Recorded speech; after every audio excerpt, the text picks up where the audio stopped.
एक बातमी महत्त्वाची येते ती म्हणजे शिर्डीबद्दलची। इथल्या साई संस्थानला 4 कोटींच्या दंडाची नोटीस बजावण्यात आली आहे।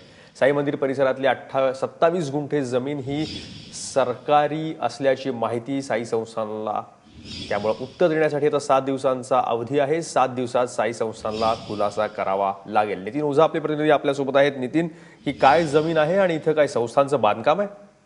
मयुरेश, शिर्डीतील एक पत्रकार आहेत ते आगामी 6 महिन्यांनी जे शिर्डी समाधी सोहळ्याला 100 वर्ष पूर्ण होत आहेत त्या अनुषंगाने एक पुस्तक लिहित होते।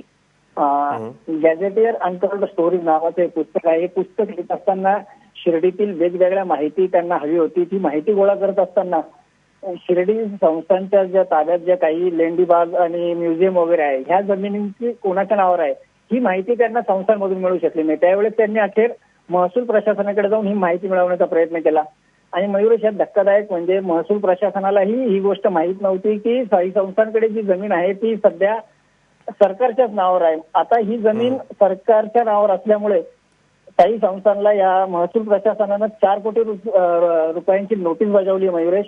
आणि जे मूल्यांकन असतं ते जमिनी या नियमाकुल करण्यासाठी जे मूल्यांकनाचे 75% रक्कम आहे ती भरण्यासाठीची नोटीस आता साई संस्थानला महसूल प्रशासनानं पाठवली आहे। मयुरेश, धन्यवाद नितीन तुमच्या सगळ्या माहितीबद्दल। त्याच्यामुळे साई संस्थानला सरकारने आता नोटीस बजावली, 7 दिवसात त्याचं उत्तर द्यावं लागेल संस्थानला।